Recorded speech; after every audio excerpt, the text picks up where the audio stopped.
Erla. Si Bini Erla po. Bini Arlan. Tsaka si Bini Birocha. Bini Birocha. Ako naman si Bini Bae. Hindi, ikaw si Sex Bomb Oliver. Ganun ba yon? Get Okay. Anong kaguluhan itong nangyayari sa meet and greet? Meron po kayong meet and greet. Meet and greet with Meme Justy. Vice ganda ha. So, kailangan lang po pakita niyo sa amin ang inyong recent transaction ng GCash sa inyong GCash app or download the GCash app. Yun lang. So, punta po kayo dito. Paraffle po kami ng meet and greet.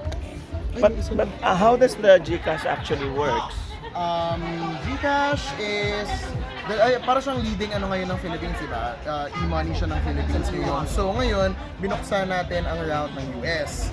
No? So yung US ngayon, pwede nang mag-send through their GCash apps to whoever has GCash in the Philippines and vice versa.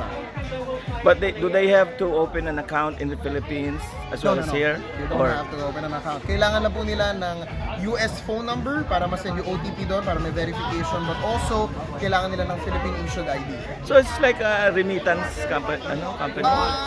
It was a remittance app, pero ngayon e-wallet na lang siya. So think of Apple Pay and Zelle combined.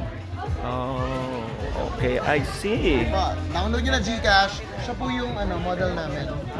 Okay. Nung umalis siya sa nursing, nag-iba. Ganyan.